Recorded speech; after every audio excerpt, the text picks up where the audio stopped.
Karibu sana kama ndo mara ya kwanza kukutana na YouTube channel yetu na bado hujasubscribe. Karibu kwenye simulizi za Karen. Msimulizi wako ni mimi, naitwa Karen. Karen Steve ambaye anapatikana kwa simu namba 0621316026. Humu ndani utapata nafasi ya kujifunza kupitia simulizi. Maisha na vurugu nyingi sana. Pale unapokuwa umechoka kutokana na msongamano wa kazi na maisha, basi hii ndio sehemu ambapo unakuja na kupata faraja na kuburudika kupitia simulizi zetu tofauti tofauti. Leo nimekuja na simulizi nyingine.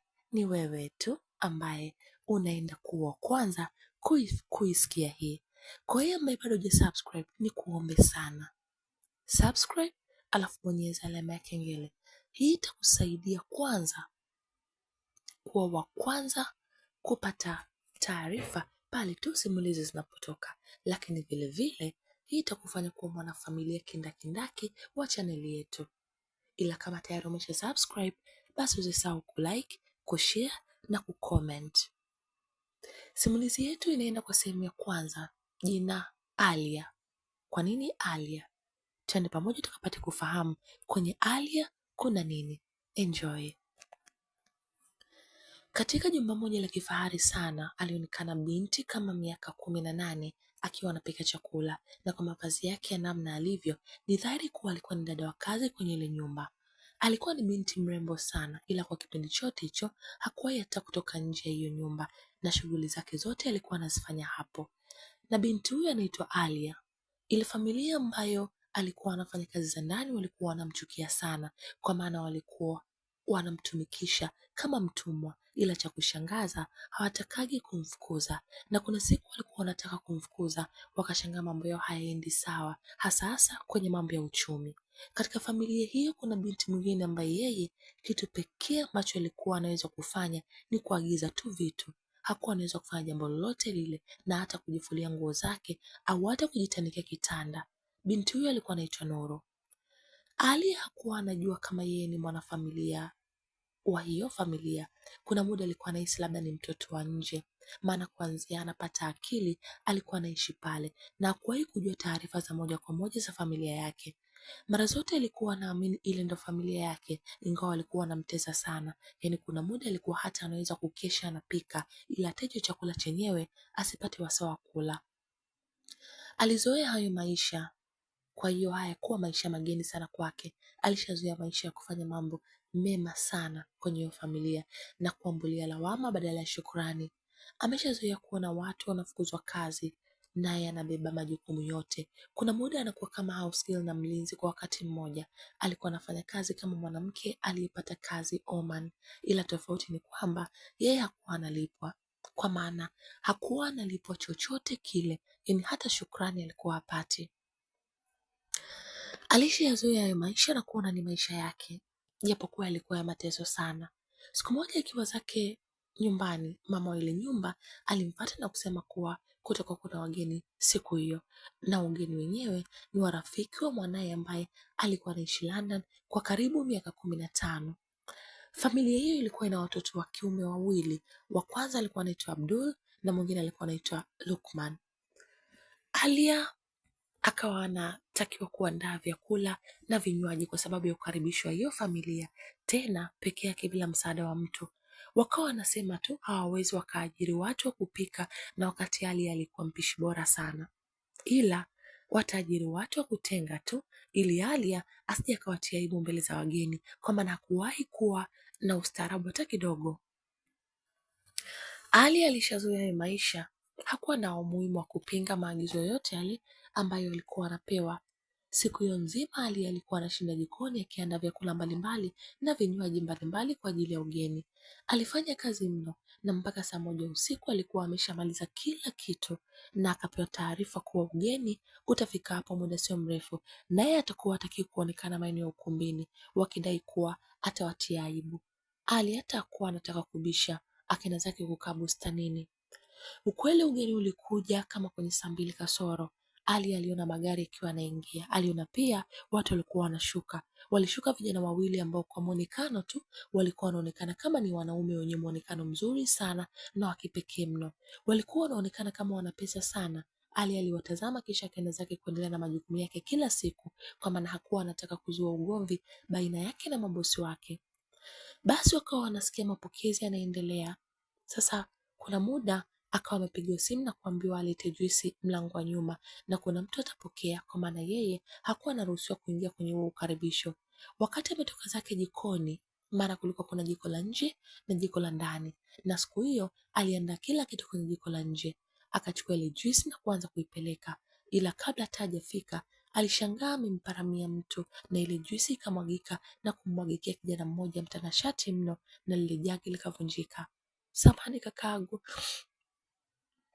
sijakusudia kufanya hivi, alisema Ali kwa sauti ya kutetemeka, ila akashangaa yule mwanaume anakuwa mkimya. Alikuwa anamwangalia huku anatabasamu tu. Ikabidi Ali aseme tena kwa sauti kubwa, samahani kaka, sijakusudia. Yule mwanaume ni kama kuwa amezingatia sana kuhusu kumwagiwa juisi ile. Uzuri wa Alia ni kama ulimshtua, akajikuta anashindwa kusogeza macho yake pembeni, akawa anajikuta anatamani kuendelea kumtazama tu. Akajikuta anamuuliza, unaitwa nani? Aliuliza kwa akiwa na tabasamu. Naitwa Alia, alijibu Ali akiwa anaangalia chini kwa aibu. Yule kijana alimuinua uso wake kwa kumshika kidevu, kisha akawa anamwangalia kana kwamba alikuwa anamkagua. Unajua kuwa ni mrembo sana Alia? Kuna mtu ameshawahi kukwambia hilo? Alia alitikia kwa kichwa kwa ishara ya kwamba hakuwahi kuambiwa hivyo kabla. Yule kijana akamwambia tena, mimi naitwa Rukman, ila unaweza ukaniita jina lolote zuri ambalo unalipenda. Sasa ndio nakuambia kuwa wewe ni mzuri mno. Yaani katika maisha yangu sijawahi kukutana na mwanamke mrembo kama wewe, alisema Lukman, na Ali akawa anaangalia chini tu. Mwisho akasema, samahani sana kakaangu, natakiwa kwenda kutengeneza juisi nyingine, kwa maana muda sio mrefu mama atakuja kunigombeza. Kwani hiyo juisi ni juisi ya nini? Ya embe bosi. Mimi sio bosi wako mrembo bana, niite tu Lukman, alijibu Lukman, kisha akachukua simu yake na kumpigia mtu. Akawa anamwambia alete juisi ya embe, akawa anamwelekeza sehemu ilipo na kumtaka aweke kwenye jagi na sio kwenye maboksi. Kweli baada ya dakika chache mleta juisi akafika. Ali akaenda kuikabidhisha, akawa anataka kuondoka zake, akashangaa anashikwa mkono, kisha Lukman akamsogeza karibu yake na kumwambia, unaenda wapi mrembo? Mbona kama unakimbia sasa? Samahani sana kakaangu, mama au mtu yoyote yule wa hii familia akija kuniona nimekaa na wewe, maisha yangu yatakuwa magumu sana hapa.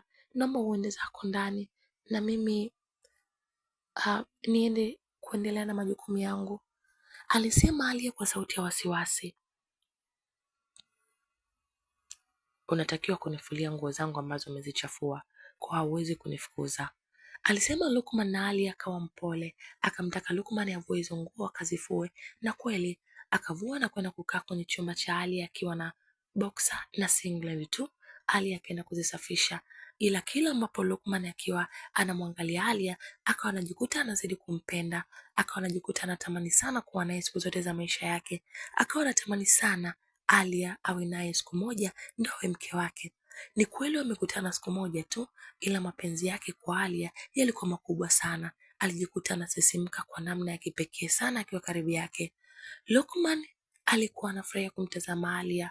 Mara simu yake ikaanza kuita na alikuwa anapiga ni kaka yake. Akamuuliza iko wapi? Nakuja, alisema Lukman, kisha akapiga simu mtu alete nguo, kwa maana hakukuwa na uwezekano wa zile nguo ambazo amezifua Alia kukauka. Kisha alivaa na kumfuata Alia, akamwambia tu, naomba usikubali mwanaume yoyote yule kukuambia wewe ni mrembo, hakikisha unakuwa mkali sana, umesikia? Alia kwa sura ya tabasamu akasema, sawa kaka Lukman. Kiukweli Lukman, nakushukuru. Lukman hakupenda kuitwa kaka, ila ndio hivyo, hana namna. Akatabasamu kisha akaingia ndani kule ambapo alikuwa ameitwa. Oya, ulikuwa wapi? Abdul alimuuliza mara baada ya Lukman kuingia ndani. Mungu ni wa ajabu sana, unajua. Kuna watu ni wazuri sana ila wanafichwa. Aise, kuna binti kwenye nyumba ambaye ni mzuri sana. Yaani ni mzuri kuliko hata hilo neno zuri. Nimemuona bwana. Kumbe kuna binti humu ndani tofauti na Nuru. Sasa kwa nini hakujumuika na sisi? Hawezi kujumuika na sisi kwa maana ni mfanyakazi tu hapa. alisema Lukman, na akashangaa Abduli anaanza kucheka, kisha akamwambia, usiniambie kuwa umevutiwa na house girl. Are you crazy bro?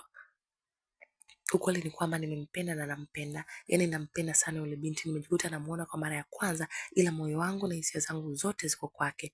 Moyo wangu na mawazo yangu yapo kwake. Siwezi kuficha hili bro. I really love Alia, alisema Lukman kwa sauti ya kujiamini kabisa. Yani hauwezi kumpenda mfanyakazi. Nuru anakupenda na unalijua hilo siku zote. Na hata sababu ya sisi kuja hapa ni kwa sababu ya upendo wake kwako. Usiniambie kuwa unataka kumpoteza Nuru kwa sababu ya mfanyakazi wa ndani. Kweli nahisi uko sawa wewe.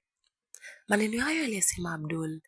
Nuru hajawahi kuwa mwanamke kwangu, na siku zote huwa namchukulia kama rafiki tu, na yeye mwenyewe anajua kuwa sijawahi kuwa na hisia za kimapenzi juu yake. Sasa kama ndo nimependa, ni kwamba siruhusi kwa sababu nimempenda mfanyakazi wa ndani, utakuwa ni upuuzi. Na kama kumpenda Alia ni upumbavu, nimekubali kuwa kichaa, alisema Lukman kwa sauti ya kujiamini sana. Sijui hata alikuwa anajiamini nini, na ndio kwanza amemwona Alia kwa mara ya kwanza. Basi Lukman akawa anataka Alia aje ndani ili Abduli amuone, ajue kwamba hata yeye kumpenda Alia, yani hataki kulaumiwa, kwa maana uzuri wa Alia haupingiki kwa kila binadamu mwenye macho anayeweza kutazama vizuri. Ni kama Abduli hakuwa anaamini kama huyu mwanamke ni mzuri kwa kiasi cha kumchanganya ndugu yake, akajikuta naye anatamani sana kumuona. Wakawa wanatafuta namna Alia kuingia ndani, ila haikuwa rahisi, kwa maana hakukuwa na sababu ya Alia kuingia ndani kabisa. Ikabidi Lukman amtake ndugu yake waende kwenye bustani kumwangalia huyo mrembo ambaye amemchanganya Lukman. Kweli walitoka na kwenda kwenye chumba kimoja ambacho kilikuwa na njia ile jumba kubwa. Ni dhahiri kwamba chumba hicho ndio alikuwa anakaa Alia au mfanyakazi yoyote wa hiyo nyumba. Wakamkuta Alia yuko nje anafuma kitambaa vile vya kufuma na uzi. Alia hakujua kama kuna watu ambao wamekuja kumshangaa. Alikuwa zake yuko busy na ushonaji wake, maana ndio kitu pekee ambacho hakuwa anakifanya yani kwa ajili ya sijui nisemeje, yani ni kitu ambacho alikuwa anakifanya kama sehemu ya kumpotezea muda endapo akiwa amemaliza kazi zake za kila siku. Umemwona namna alivyo mrembo? Lakini aliuliza Lukman. Da, kweli ni mrembo sana, ila laiti kama angekuwa ametoka kwenye familia nzuri, basi ningeamini huenda ndio yule dada yetu aliyepotea, kwa maana amefanana na mama sana jinsi alivyokuwa msichana. Abduli alisema hivyo. Sikuelewi, unajua, yaani unamaanisha Ali amefanana na mama yetu alipokuwa msichana? Huenda ndio yule binti wa mama ambaye kapotea, alisema Lukman, ila alikuwa analaani maneno yake, kwa maana hakuwa anataka kabisa Ali awe ndugu yake, maana alihisi angekosea na kukosa haki ya kummiliki, na wakati alikuwa tayari ameshampenda sana. Haiwezi kuwa bana. Hata Nuru angeshawahi kukuambia kuwa kuna binti ambaye amemwokota miaka yote hii, kwa maana amekuwa rafiki yako kwa muda mrefu sana. Mimi naamini ni mfanyakazi wa kawaida tu, na mama ameshaacha kufuatilia kabisa kuhusu kumtafuta Nurat. Alisema maneno hayo Abduli wakiwa pale, mara simu ya Lukman ikawa inapiga, na alikuwa anapiga alikuwa ni Nuru. Alikuwa anauliza wako wapi, akajibu tu wako bustanini, ila wanakuja muda sio mrefu. Basi wakaingia ndani, na Abdul alikuwa anamshangaa sana ndugu yake kuangukia kwa mwanamke maskini ambaye hana cheo chochote kile zaidi ya kuwa mfanyakazi wa ndani tu. Hata kama alikuwa ni mzuri kiasi gani, ila aliamini kwa familia yake hakutakiwa kuingiziwa damu ya kimaskini kabisa. Kwa hiyo Abdul aliona kama sio sahihi kwa Lukman kumuoa binti vile, au kumuona kwa mara ya kwanza tu Alia na kumpenda. Mlikuwa wapi? Aliuliza tena Nuru, na mara baada ya Abdul na Lukman kuingia ndani. Si rafiki yako naye ameshindwa kushikilia moyo wake, alisema Abduli, kitu ambacho ni kama Lukman hakukipenda hata kidogo, na Abduli alifanya makusudi tu kusema vile. Unamaanisha nini? Aliuliza Nuru. Yani unafikiri ni sawa kwa mwanaume msomi na tajiri na mwenye muonekano mzuri kama mdogo wangu Lukman kuacha wanawake wote Marekani, kuacha wanawake wote London, hata wale wa hapa Tanzania ambao walikuwa wametoka kwenye familia nzuri, na kuja kumpenda mfanyakazi wenu wa ndani? Kweli? Alisema Abduli kwa makusudi, mpaka Lukman alijikuta anachukia mno maamuzi ya kwenda kumwonyesha Abduli Alia na kumpa taarifa zozote za Alia. Usiniambie kuwa amempenda yule house girl mchafu Lukman. Ila kweli wanaume hawajawahi kujua wanataka nini, alisema Nuru, ila alikuwa anasema hivyo kwa sauti ya wivu, kwa maana ni dhahiri alikuwa anamwonea wivu sana Alia, kwa maana yeye amekaa na Lukman kwa zaidi ya miaka 5 ila hakuwahi kumpenda, ila anakuja kumwona Alia kwa mara dakika chache tu anajikuta amempenda. Alijiambia kuwa lazima atamkomesha. Akaanza kujichekesha, kisha akasema tu, ngoja nikakuletee mwanamke wako ukae naye hapa, maana hata kama nikikushangaa tatizo sio wewe bali ni moyo wako, na maamuzi ya mtu mzima ni lazima aheshimiwe. Nuru hakusema hivyo kwa mapenzi, ila alisema hivyo kwa chuki, akiwa na lengo la kumwaibisha Alia, kwa maana anajua kuwa hajawahi kunywa kilevi chochote na anaga uzoefu wa kukaa na watu wengi. Alienda kumuita Alia na kumwambia kuwa anaitwa ndani. Akiwa na nguo zake kuukuu, alianza kuongozana na Nuru bila kujua dhamira yake. Ili anaingia tu ndani, Lukman alikuwa anamuona kama malkia ambaye kavaa nguo za thamani sana. Alikuwa anamuona mrembo zaidi, maana walipokuwa nje hakukuwa na mwanga wa kueleweka kama pale ndani. Akajikuta na tabasamu, na mara akasikia watu wengine ambao wako pale wakisema kwamba ni nani huyu binti mrembo hivi? Minong'ono ya hapa na pale ikawa inaendelea, na Nuru alifanikisha moja kwa moja kumfikisha kwenye meza ya vilevi. Lukman alimfuata na kumtoa pale, kisha akamwambia, usile wala kunywa kitu chochote kile ambacho amekupa mtu tofauti na mimi. Aliongea hivyo mbele ya Nuru, akimaanisha kuwa Nuru sio mtu mzuri kwake. Kisha akasogea naye pembeni. Ile sehemu ambayo alisogea, mama yake Abduli na Lukman wakasema, mwanangu, nimempata mwanangu jamani, alisema kukiwa anamwangalia Alia. Abduli na Lukman waliangaliana. Lukman akaanza kupata mashaka, maana ameshaanza kumpenda. Inakuwaje mama yake aseme kwamba Alia ni mwanaye? Mama, unamaanisha nini? Aliuliza Abduli kwa sauti ya tahadhari. Nilipomwona huyu binti nikahisi kama nimemwona mwanangu, binti yangu kipenzi Nurat, alisema yule mama. Maneno yakamsogeza mama yake na Nuru karibu yao, kisha akamwambia Nuru Alia waondoke. Kisha alianza kusogea kwa yule mama na kumuuliza, nilisikia umempoteza binti yako. Nuru alishawahi kuniambia kuhusu hilo. Kwani kuna alama gani ambayo ilikuwa inakutambulisha au ni kitambulisho pekee cha binti yako? Alisema mama yake Nuru. Binti yangu ana alama ya kuungua ambayo ni kama birthmark tumboni, alisema mama yake Abduli na mama yake Lukman. Bibi Aisha, kauli hii ilimshtua sana mama yake na Nuru. Alimwambia Bi Aisha, tunaweza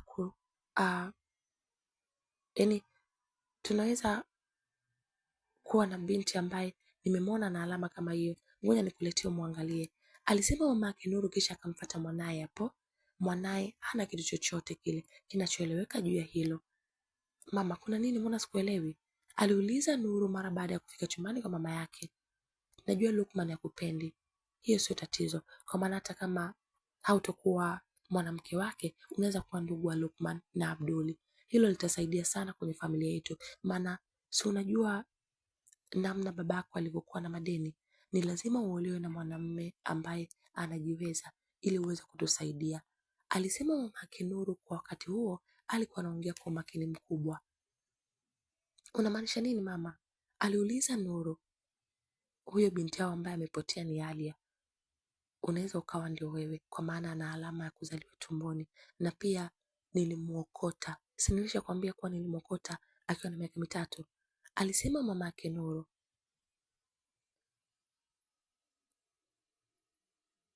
Ni kweli Nuru alikuwa anampenda sana Lukman, ila wazo la mama yake kuwa mwanafamilia Lukman na Abduli lilikuwa wazo sio bora, kwa maana aliamini kuwa anaweza kuwakimbiza wanawake wote ambao walikuwa karibu na Lukman. Ukweli ambao utagundulika atahakikisha kuwa Lukman ameshampenda, kwa maana anajua Lukman ni mtu wa maamuzi, na atakapompenda hakuna mtu ambaye ataweza kumpinga hata iweje. Basi wakiwa humo wakamuita mchora tatuu na wakamwambia Alia atulie tu na afungue tumbo lake. Kweli akatulia na ile alama ikachorwa kwa Nuru, na kwa kuwa haikuwa alama kubwa sana, hivyo haikuchukua muda mrefu sana kwa tayari. Kisha Nuru na mama yake wakatoka kwenye chumba, kisha wakamfuata Bi Aisha na kusema kwamba wanataka wamuonyeshe jambo. Kweli wakaingia naye chumbani, kwenye chumba kimoja ambapo mama yake Nuru akaanza kusema kuwa nilimwokota Nuru mwaka 2000, alikuwa na miaka 3 tu. Nilimwokota kwenye bustani ambayo ilikuwa karibu na mgawa mmoja hivi. nilienda kumpeleka mpaka polisi kuripoti kuhusu kumwokota, ila hakukutokea ndugu yake wala mtu anayemfahamu, kwa hivyo nikaamua kumlea, alisema mama yake Nuru kwa sauti ya kujiamini kabisa. Bi Aisha akanyanyua shati la Nuru, kweli akaona ile alama ya kuzaliwa, akashindwa kujizuia na kumkumbatia, ila akashangaa ile hisia mama na mtoto hakuipata kabisa, kwa maana siku zote tunajua kwamba mama ni mama tu, kwa lazima kutakuwa kuna mwingiliano fulani hivi wa kihisia kati ya mama na mtoto, na Bi Aisha kuipata kabisa. Akawa anajiaminisha labda ni kwa sababu ni miaka mingi imepita, hivyo huenda ni mwanaye. Basi kwa furaha na bashasha aliwafuata vijana wake, kisha akawaambia, nimempata dada yenu ambaye nilimpoteza. Nimelia kwa kipindi kirefu sana kwa ajili ya huyu mtoto na hatimaye nimempata. Na kushukuru sana kwa kuniletea mwanangu kwa upendo mkubwa na hata kupoteza pesa zako kumsomesha shule za gharama sana. Hakika yeye ni mwanamke wa mfano kabisa kwenye jamii yetu. Alisema Bi Aisha maneno ya kumpongeza mamake na Nuru bila kujua ukweli unaendaje. Na yule mama alivyomnafiki akawa anajichekesha chekesha tu, kisha akasema, sinaga roho ya kumchukia mtu bila sababu. Moyo wangu ni msafi sana. We mwenyewe umeona. Shangwe ikawa mara mbili na Abdul alifurahi sana, ila moyo wa Lukmani ulikataa kabisa, kwa maana anamjua Nuru ni mtu wa drama na huenda kuna kitu kimefichwa hapo, hivyo hakufurahia kabisa zile taarifa. Basi Bi Aisha kutaka kupoteza muda, akataka Nuru aondoke siku hiyo na waende naye kwao, kitu ambacho kilikuwa furaha kwa Nuru na mama yake, ila baba yake hakuwa anaelewa kabisa mambo ambayo yanaendelea. Kabla ya Nuru na ile familia yake wa mchongo kuondoka, Lukman alimfuata Alia, kisha akamuuliza, una simu? Hapana kaka, sina, alijibu Alia kwa sauti ya unyenyekevu mkubwa sana. Lukman akatoa simu yake na kumpa, ila Alia akakataa na kumwambia mamake akiona atamnyang'anya. Najua ni mtu mzima bana, hebu tafuta namna ya kuificha, umesikia? Alisema Lukman, kisha akamwambia tena, muda gani ambao unamaliza kazi zako? Mpaka saa 3 usiku. Lukman alimshika mkono kisha akambusu na kumwambia, uwe makini na uniamini, nitahakikisha kwamba nakutoa kwenye haya mateso mrembo. Kisha alimkonyeza na kuondoka zake. Kuanzia amekuwa na hali, hakuwahi kusikia mtu akimuita mrembo, hakuwahi kupewa kisi, yani kubusiwa na kushikwa na mwanaume yoyote yule, na vile ambavyo Lukman amemkonyeza kukamfanya hali yawe anacheka peke yake kila anapomkumbuka Lukman. Bila Nuru, yani Nuru bila aibu akaenda kwenye familia ambayo sio ya kwake. Akaambiwa akifikisha miaka 25 atapewa 50% ya mali zote, kwa maana amekaa muda mrefu bila mapenzi ya familia yake na hawana cha kumlipa zaidi ya hicho. Nuru hapo muda wote meno yalikuwa yako nje kama kaona bia za ofa. Toka Nuru alivyoingia kwenye nyumba, ni Abdul pekee ndo ambaye alikuwa anampenda na kumchukulia kama ndugu, ila mama yao pamoja na Lukman hawakuwa wanahisi bondi yoyote ile, ila mama akawa anajilazimisha na kujiambia tu anahisi hivyo na anavyohisi kwa sababu muda umepita mrefu sana, huenda atakuja kupata ule muungano wa kiroho na kihisia muda ukienda, na akamzoea vizuri, ila Lukman akaanza kuhisi kama kuna kitu ambacho hakiko sawa. Lukman hakutaka kuingilia hayo mambo, yeye kichwani mwake alikuwa Alia tu, hivyo akaendelea zake kufanya mambo yake. Alienda chumbani kwake kisha akajifungia, alikuwa na simu nyingine, akachukua na kuweka line, kisha alimpigia Alia. Kweli simu iliita kwa sekunde tu, sauti nyororo ya Alia ikapokea simu, na alikuwa anaonekana kama alikuwa amelala, kwa sauti yake ikazidi kuwa tamu zaidi, yaani mpaka Lukman akajikuta anapata msisimko kwa ule utamu wa ile sauti. Alishusha pumzi kisha akajikuta anasema tu, nenda taratibu mama, utaniua. Story ndio imepamba moto, mambo yamekuwa mambo. Unadhani itakuwaje? Mimi sijui. Kwa kupata majibu ya maswali, tukutane kwenye sehemu ya pili ya simulizi yetu inayokwenda kwa jina la Alia. Usisahau tu, msimulizi wako naitwa Karen Steve, ambaye anapatikana kwa simu namba 0621316026. Mimi na wewe tukutane wakati mwingine kwenye sehemu ya pili ya simulizi yetu. Usisahau tu kulike, kushare na kucomment. Bye.